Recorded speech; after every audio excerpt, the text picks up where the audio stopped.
নাজমুল সাহেব তিনি একটা কমেন্ট করেছিলেন এবং সেটা সম্পূর্ণ তার ব্যক্তিগত ব্যাপার। এশিয়া কাপ 27-এ হোস্ট করছি আমরা ইনশাআল্লাহ।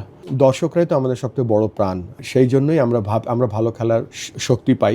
একটা সময় ছিল কে কি কমেন্ট লিখছে সেগুলো পড়তাম না, এখন যেন কমেন্ট পড়ি এবং কমেন্ট পড়েই বেশি উৎসাহিত হই instead of the headline. Nazmul ইসলামকে নিয়ে অনেক কথা হয় আসলে অ্যাজ এ বোর্ড ডিরেক্টর তাকে একটা ব্যাপার ওএসডি করা হয়েছিল বা তাকে স্থগিত করা হয়েছিল, তাকে আবার ফিরিয়ে আনা, এই পুরো ব্যাপারটা যে আপনি আপনার মতো করে একটু বলতেন। হ্যাঁ, নাজমুল সাহেব তিনি একটা কমেন্ট করেছিলেন এবং সেটা সম্পূর্ণ তার ব্যক্তিগত ব্যাপার এবং ক্রিকেট বোর্ডের কাছে মনে হচ্ছিল যে কমেন্টটা হয়তো একটু অ্যাগ্রেসিভ হয়ে গেছে।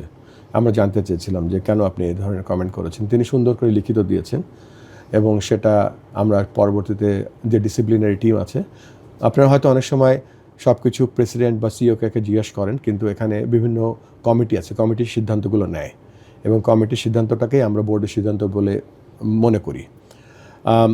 তার বক্তব্য, তার activities nothing to do with his role. তিনি যেই বিভাগের দায়িত্বে আছেন সেই বিভাগের সাথে এটা কোনো সম্পর্ক নেই। সো হ্যাঁ, মানে একটা সময় হয় যে নতুন উনি বোর্ড পরিচালক হয়েছিলেন, মিডিয়াতে অনেক কথা বলছে, পরে হয়তো ওনার রোলটা বুঝতে পেরেছেন যে আসলে আমার কী বলা উচিত না। তারপরে অনেকগুলো কথা উঠেছে ওনাকে নিয়ে, উনি আবার ব্যাটের কথা, জুতোর কথা, এগুলো আপনি শুনেছেন কিনা এবং আপনার নজরে আছে কিনা? হ্যাঁ, আমরা তার সাথে আবারও কথা বলেছি এবং কিছু যে জিনিসগুলি কোনটা বলা হয় কি, আমাদের যে কনস্টিটিউশন আছে, এই কনস্টিটিউশনে কিন্তু অনেক কিছু আছে, কিন্তু বোর্ড ডিরেক্টরদের যে বিধিমালা বা তাদের টার্মস অফ রেফারেন্স লেখা নেই। সো এগুলো আমরা কোনো অ্যাকশন নিতে পারবো না। তো যতটুকু ভার্বালি বলা যায়, বোঝানো যায় এবং কমন সেন্স যদি আমরা ইউজ করি, সেদিকে আমরা চেষ্টা করছি। হয়তো আমরা একটা এজিএম করে হয়তো অনেক কিছু চেঞ্জ আনবো, কিন্তু এটা অবশ্যই দুঃখজনক ব্যাপার। দর্শকদের কথা যেটা বললাম, আসলে দর্শকরা আপনাকে পজিটিভলি বলছে বেশিরভাগ সময়, এটা ভালো লাগে কিনা? মানে দর্শকরাই তো আমাদের সবথেকে বড় প্রাণ। আমি 25 বছর পূর্বে ফিরে যাই। যেদিন আমরা টেস্ট স্ট্যাটাস পাই, সেদিন কিন্তু অন্যতম একটা বড় কারণ ছিল যে বাংলাদেশের ক্রিকেট পপুলারিটি। সেই সময় মোহামেডান, আবাহনী, বিমান, ব্রাদার্স, জিএমসিসি যারা খেলতো, লোকাল লিগে প্রায় 25 থেকে 30 হাজার লোক খেলা দেখতে আসতো। সো এই ধরনের পপুলারিটি, জানেন, এই যে আইপিএলের কথা বলি আমরা বা কাউন্টি ক্রিকেটের কথা বলি, ওই সময় কিন্তু সব থেকে কম সময়ে সব থেকে বেশি পারিশ্রমিক বা প্রফেশনাল ক্রিকেট ঢাকাতে হতো, Dhaka premier league. So cricket কিন্তু আমাদের পপুলারিটি সবসময় ছিল এবং তারা হচ্ছে আমাদের সবথেকে বড় স্টেক হোল্ডার আমি মনে করি। এবং সেই জন্যই আমরা ভালো খেলার শক্তি পাই।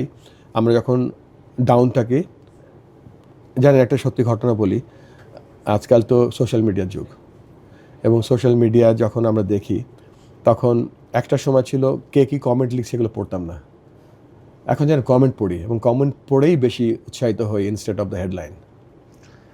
আর কয়েকটা প্রশ্ন, যেটা বলছিলেন আসলে কমেন্ট পড়ে উৎসাহিত হন এবং সব কিছুই, এবং গণমাধ্যমের কথাও একটা বললেন, আসলে আপনার কি মনে হয় যে কোনো কারণে আসলে গণমাধ্যমের সাথে ক্রিকেট বোর্ডের একটা দূরত্ব তৈরি হয়েছে?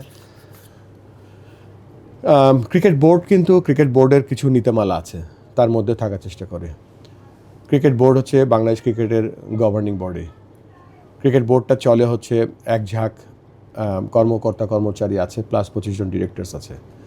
সবাই একটা লাইনে চলার চেষ্টা করে। হয়তো সেই লাইনে চলার সময় হয়তো কারোর সাথে হয়তো মনোমালিন্য বলবো না, হয়তো সেই নীতিমালাটা হয়তো একসাথে এক লাইনে চলে না, বা কেউ কখনো লাইন ক্রস করে যায়।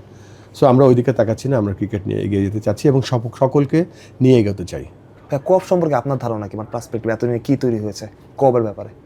কোঅপ ওয়েলফেয়ারে কাজ করে। আমি নিজেও একসময় কোঅপের ভাইস প্রেসিডেন্ট ছিলাম। কোঅপের সৃষ্টির সময় যখন শুরু হয়, একেবারে আমি, নাইমুর রহমান দুর্জয়, ফারুক ভাই, নান্নু ভাই, আমরা মিলে করেছিলাম। এটা মূল লক্ষ্য ছিল খেলোয়াড়দের যাতে কল্যাণ হয় এবং সেই কাজটাই তারা করার চেষ্টা করছে এবং সেটা আশা করি কন্টিনিউ করবে। দর্শকদের মনে একটা প্রশ্ন যে 2027 এশিয়া কাপ বাংলাদেশ হবে কিনা এবং সেখানে ভারত খেলতে আসবে কিনা, আপনার কি মনে হয়? এটা তো এশিয়া কাপ 27-এ হোস্ট করছি আমরা ইনশাআল্লাহ।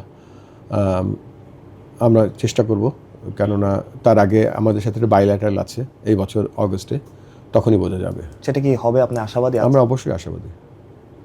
থ্যাংক ইউ ভাই। Thank you.